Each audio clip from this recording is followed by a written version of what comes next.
Hi, I'm Martin Presse, motivational speaker, comedy stage hypnotist, and now best-selling author of the book 1,000 Tips for Teenagers. And this is Kelly Falardeau. Yep, international speaker, best-selling author, and just a burns fire. Just, not a big deal. Not a big deal, no. Just me. Kelly and I have been looking at a lot of text messages that we've been getting over the last few years. And the text messages are all about some of the things that we had to overcome as teenagers and adults.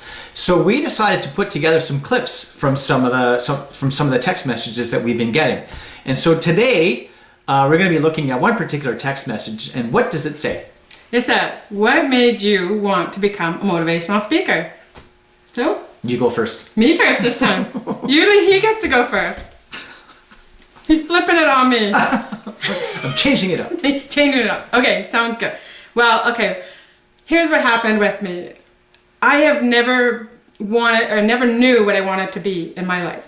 When I was in high school, my parents kept saying, what do you want to be? Where do you want to go? And I never knew what my ultimate career was going to be.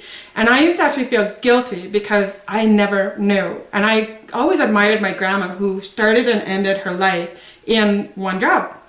And I couldn't figure out why I couldn't be that one person that had that one job. So I tried many different things.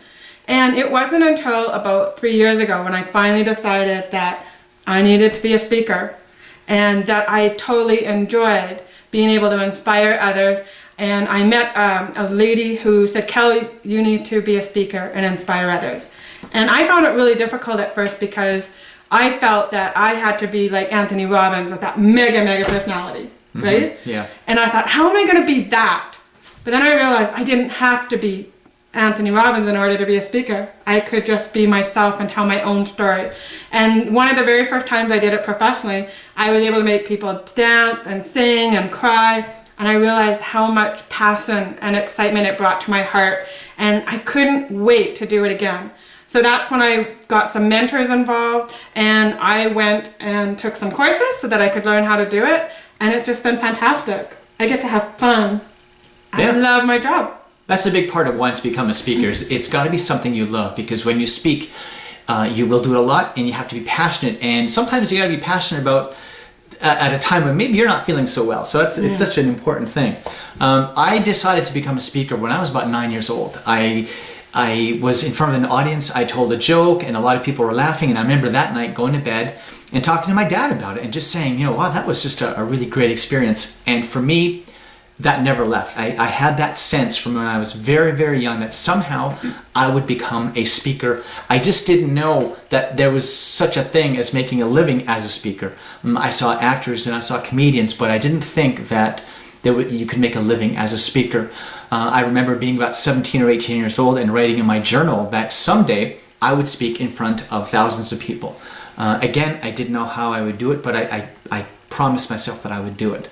And I finally took the big step in my early 30s when I became a comedy stage hypnotist. There's a whole story behind that, but I decided to do that and entertain people and really have some fun with it, and that led to professional speaking. So really, one of the things that you can take from that is that your life plan may not always be obvious. Each step may not be clear to you, but you just start taking steps. Somehow in my mind, in my DNA, I just knew that I would speak. I just didn't know how I'd get there. And so for some people it's very confusing because they feel like they need to know what they want to do with their lives right from day one. And look at Kelly. It took her many years to even just consider the notion of becoming a speaker. That just was not part of her makeup. It wasn't part of who she was. So it's nice that we have a nice contrast here. I knew right from day one. I knew what I was going to do, and she discovered it later on in life. If you're not sure what path you're going to follow just yet, be patient. It will come to you, and when you find that path, be passionate about it. Every single day, do something about it to achieve that goal. Do you have anything else you want to say? Yeah. You want to know something really funny? Go ahead. When I was a teenager and I was in 4-H, because we were in 4-H because we had horses, and we had to do public speaking. That was one of the competitions we had to do. And believe it or not, I actually won. Oh yeah. I did. I won my level. I won the senior public speaking. There you go. But I didn't know that skill when I was a teenager was going to benefit me as an adult. I thought it was just going to be a stupid thing to do. And little did I know that it would lead me to this.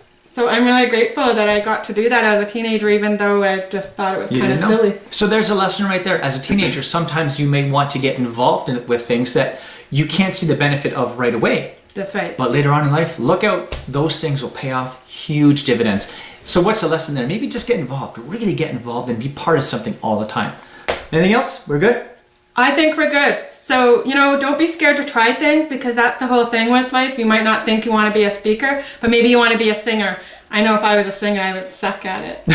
My kids, my kids won't even let me sing because I'm so bad at it.